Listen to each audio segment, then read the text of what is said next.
আসসালামু আলাইকুম নাহমাদুহু ওয়া নুসাল্লি আলা রাসূলিল কারীম। আমার হাদিস শেখা অনুষ্ঠানে সবাইকে স্বাগতম। এখন একটা হাদিস শিখব সাহাবীদের মর্যাদার বিষয়ে।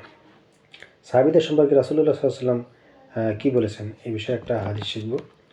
হযরত আবু সাঈদ খুদরি রাদিয়াল্লাহু আনহু থেকে বর্ণিত, রাসূলুল্লাহ সাল্লাল্লাহু আলাইহি ওয়াসাল্লাম বলেছেন, আমার সাহাবীদের গালি দিও না, কেননা তোমাদের কেউ যদি উহুদ পাহাড় সমান সোনাও আল্লাহর রাস্তায় খরচ করো, তবু তাদের এক মুদ কিংবা আধা মুদের খরচের সমান হবে না।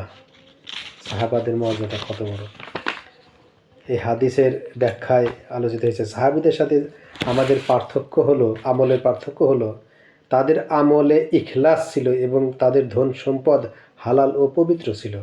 ইমাম নববী রহমতুল্লাহ আলাইহি বলেন শরহে মুসলিমে বলেন, সাহাবীদের গালি দেওয়া, সমালোচনা করা হারাম ও নির্লজ্জতা।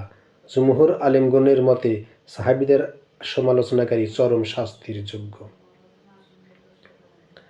কোনো মালিকি ইমাম বলেন সাহাবীদের সমালোচনাকারী হত্যাযোগ্য। আল্লামা কাজী আয়াজ বলেন সাহাবীদের কাউকে গালি দেওয়া কিংবা তাদের মন্দ বলা কবিরা গুনাহ। হযরত আব্দুল্লাহ ইবনে ওমর রাদিয়াল্লাহু আনহু বলেন, সাহাবীদের সমালোচনায় লিপ্ত হয়েও না, তাদের এক মুহূর্তের ঘুম তোমাদের সারা জীবনের ইবাদত থেকে উত্তম। সুবহানাল্লাহ। আসসালামু আলাইকুম ওয়া রাহমাতুল্লাহি ওয়া বারাকাতুহু।